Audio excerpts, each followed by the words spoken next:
안녕하세요. 오늘은 여러분께서 보내주신 자료, 김영일 교수님의 이사야 53장 고난받는 종, 이 논문을 좀 깊이 파고들어 볼 시간입니다. 이게 우리가 보통 생각하는 이사야 53장하고는 조금, 아니 어쩌면 꽤 다른 해석을 담고 있어서요. 아주 흥미롭습니다. 네, 맞습니다. 이 논문은 고난받는 종을 단순히 그냥 고난받는 인물 이렇게만 보지 않죠. 그렇죠. 하나님의 심판을 수행하는 메시아로 본다는 점. 그리고 또 하나, 그 지식과 대속적 죽음 사이에 아주 결정적인 연결고리가 있다. 이런 주장을 하더라고요. 네, 바로 그 부분입니다.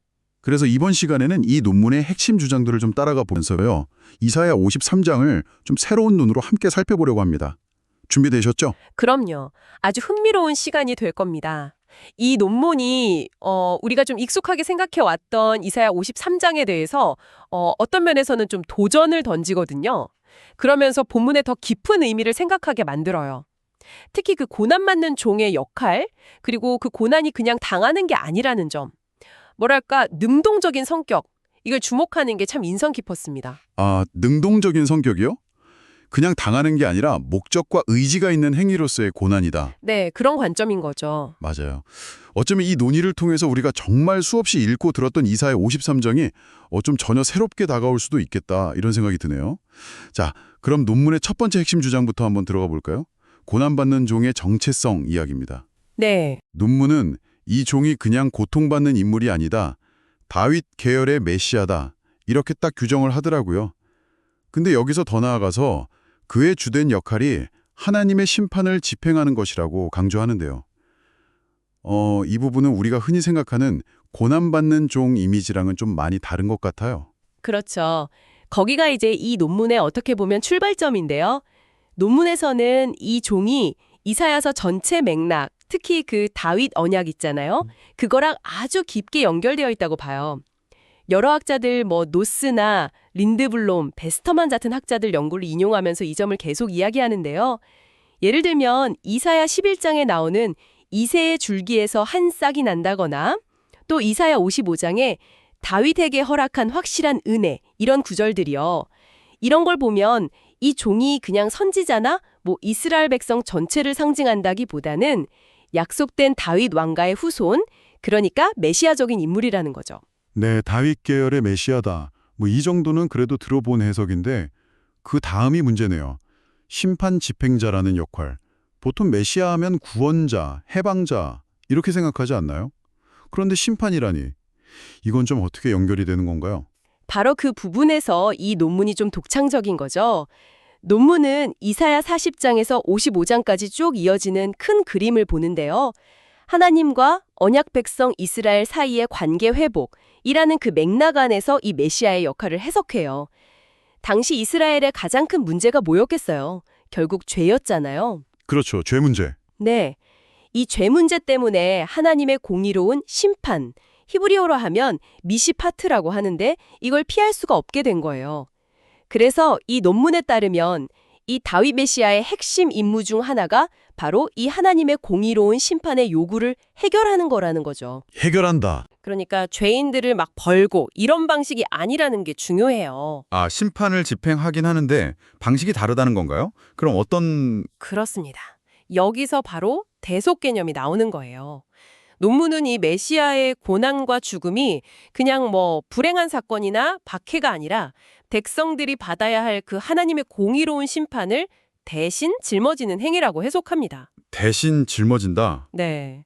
그러니까 심판을 집행은 하는데 그 심판의 결과를 자기 자신에게 돌리는 방식으로 수행한다는 거죠. 그래서 그의 고난은 대속적 고난이 되는 거고요. 이걸 통해서 죄 문제에 대한 하나님의 근본적이고 아주 새로운 해법을 제시한다. 이런 해석입니다. 와, 그러니까 고난 자체가 목적이 아니라 심판 집행의 결과이자 방식이다. 이런 관점이죠. 와, 이건 정말 관점의 전환인데요. 그 고난받는 종의 어떻게 보면 좀 수동적인 모습 뒤에 사실은 능동적인 심판 수행자로서의 역할이 있고, 그리고 그 심판 집행 방식이 바로 자기 자신에 내어주는 대속이다. 이거 정말 흥미롭네요. 그렇죠. 그러면 이 메시아가 어떻게 이런 엄청난 역할을 감당할 수 있었을까요?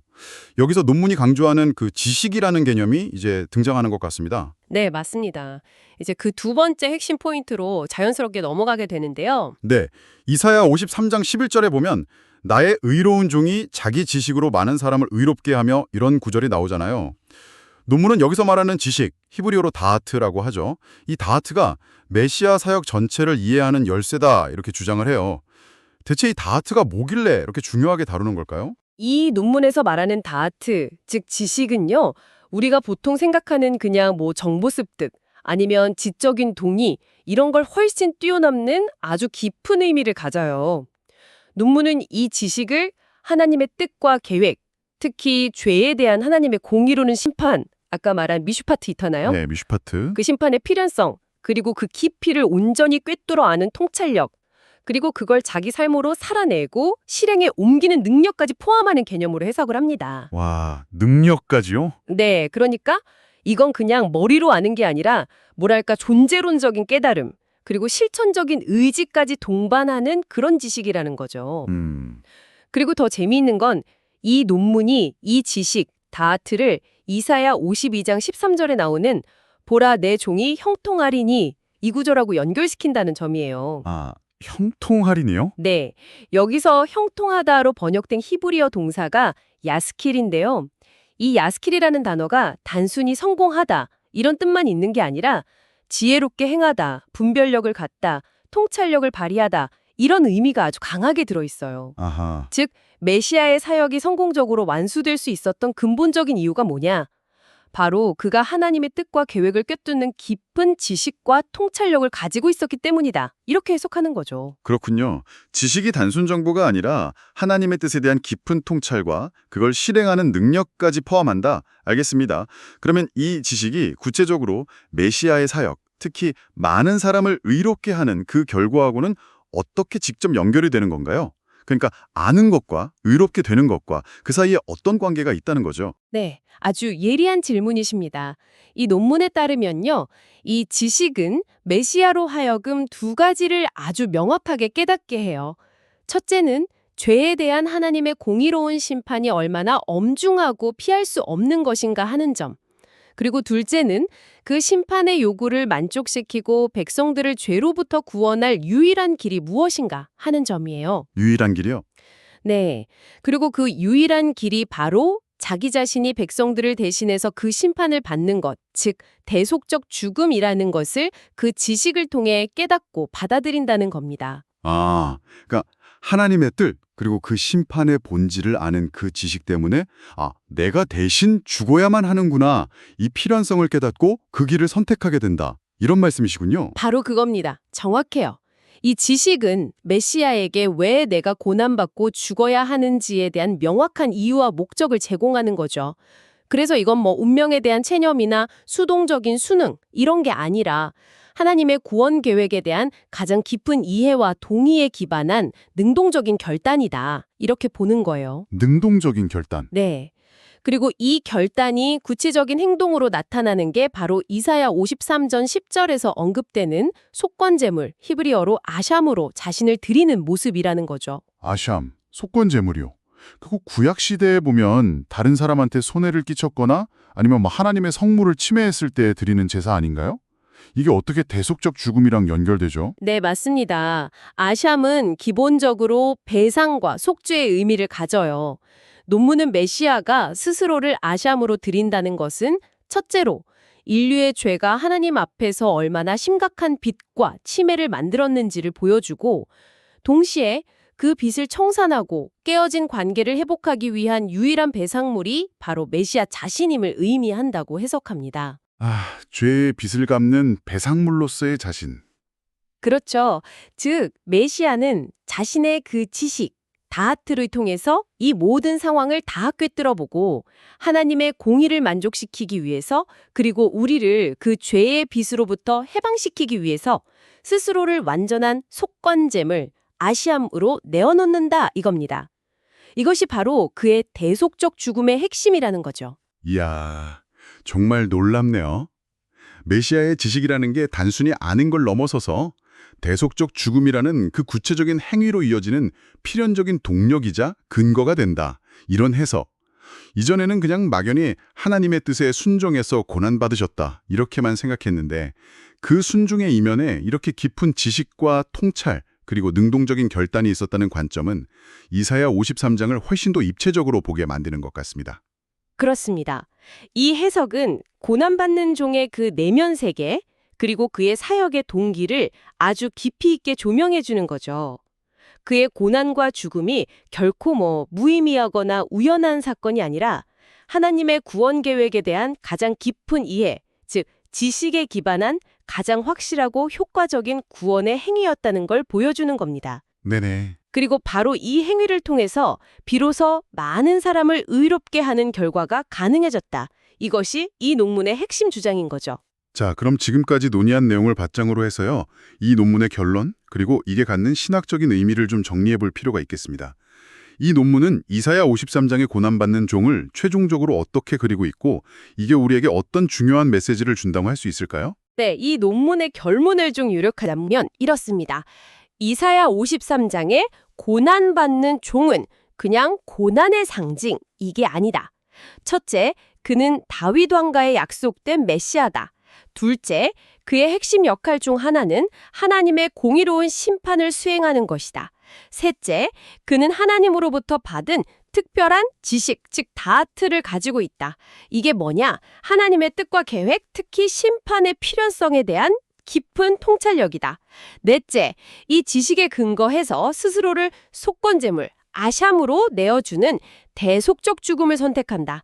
그리고 다섯째, 그 결과로 죄인된 많은 사람을 의롭게 하는 구원 사역을 궁극적으로 완성하는 아주 능동적인 주체다. 이렇게 정리할 수 있겠습니다. 와, 정말 명쾌한 요약입니다. 5가지 포인트로 딱 정리가 되네요. 그렇다면 이런 해석이 신학적으로는 어떤 중요한 의미를 가질까요? 특히 신약 성경하고의 관계 속에서 좀 생각해 볼 수 있을 것 같아요. 물론입니다. 이 논문의 해석은 신학적으로 아주 중요한 함의를 갖죠. 가장 큰 의의는 뭐니 해도 신약 성경에서 사도 바울 같은 인물들이 강조하는 그리스도의 십자가 죽음과 부활을 통한 칭의. 아, 칭의, justification. 네, 그렇죠. 죄인이 하나님 앞에서 의롭다고 선언받는 그 교리가 이미 구약 성경, 그것도 바로 이 이사야 53장에 아주 깊고 명확하게 예언되어 있었다는 걸 보여준다는 점입니다. 예를 들어서요, 사도 바울이 로마서 4장 25절에서 예수는 우리가 범죄한 것 때문에 내줌이 되고 또한 우리를 의롭다 하시기 위하여 살아나셨느니라 이렇게 말하잖아요. 네, 유명한 구절이죠. 여기서 예수가 내줌이 되었다는 표현이 바로 이사야 53장의 종이 자신을 아샴, 즉 속건제물로 내어준 그 대속적 죽음을 가리키는 거고요. 그 결과로 우리가 의롭다함을 얻게 되었다는 것은 이사야 53장 11절에 자기 지식으로 많은 사람을 의롭게 하며 이 말씀의 성취와 정확하게 딱 맞아떨어지는 거죠. 바울 신학의 핵심이라고 할 수 있는 그 칭의 교리가 사실은 이사야 53장에 이미 그 뿌리를 깊이 두고 있었다는 것을 이 논문이 더 선명하게 밝혀주는 셈이군요. 그렇습니다. 뿐만 아니라 바울이 로마서 10장에서 복음을 듣고 믿는 것을 설명하면서 이사야 53장을 인용하는 방식도 이 논문의 해석과 아주 잘 통합니다. 이사야 53장의 메시지는 그냥 감동적인 이야기가 아니라 하나님의 공의로운 요구를 법적으로 완벽하게 충족시키는 메시아의 사역에 대한 선포고 이 선포를 듣고 믿는 자에게 의의가 주어진다는 거거든요. 결국 이 논문은 그리스도의 대속사역에 갖는 그 구약 예언의 깊이 그리고 그 법적이고 신학적인 중요성을 우리가 더 선명하게 이해하도록 돕는 아주 중요한 학문적 기여를 한다 이렇게 평가할 수 있겠습니다. 와, 오늘 김명일 교수님의 논문을 통해서 이사야 53장에 대한 정말 깊이 있고 또 새로운 시각을 접할 수 있었습니다. 고난받는 종을 그냥 수동적인 희생자로만 본 게 아니라 하나님의 뜻을 아는 그 지식의 근거에서 능동적으로 심판을 수행하고 대속을 이루는 메시아로 이해하는 관점, 특히 그 지식과 대속적 죽음 사이의 그 필연적인 연결성에 대한 통찰은 이사야 53장뿐만 아니라 기독교 신앙의 핵심인 십자가의 의미를 다시금 생각하게 만드는 것 같습니다. 그렇다면 오늘을 살아가는 우리가 그리스도를 아는 지식은 과연 우리의 믿음과 삶에 어떤 의미를 가져야 할까? 또 어떤 영향을 미쳐야 할까? 하는 질문이죠. 아, 우리의 지식은 어떠해야 하는가? 네, 이건 뭐 단순히 교리문답을 외우거나 성경 지식을 많이 쌓는 차원의 문제는 아닐 겁니다. 그리스도에 대한 그 알미, 어떻게 우리 각자의 삶의 동력이 되고 우리가 세상을 이해하고 반응하는 방식을 근본적으로 변화시키는지, 그리고 우리의 구체적인 선택과 행동, 또 관계 속에서 어떻게 의로움으로 나타나야 할지, 이런 걸 좀 고민해 볼 필요가 있다는 거죠. 어쩌면 메시아의 지식이 그의 대속적인 삶과 죽음으로 이어졌듯이 우리의 지식 또한 그에 합당한 삶의 변화와 실천으로 이어져야 하지 않을까요? 이 질문을 오늘 우리가 함께한 이 탐구의 마지막 여운으로 한번 남겨두고 싶습니다. 여러분도 한번 깊이 생각해 보시면 좋겠습니다. 네, 정말 깊은 성찰을 하게 만드는 질문입니다. 우리의 삶이 결국 삶으로 이어지는 문제, 이것이 말로 오늘 논의의 가장 중요한 적용점이 아닐까 싶네요. 귀한 시간 내셔서 이 깊이 있는 논의에 함께 참여해 주신 여러분께 진심으로 감사드립니다. 다음 시간에 또 다른 흥미로운 주제로 여러분을 찾아뵙겠습니다.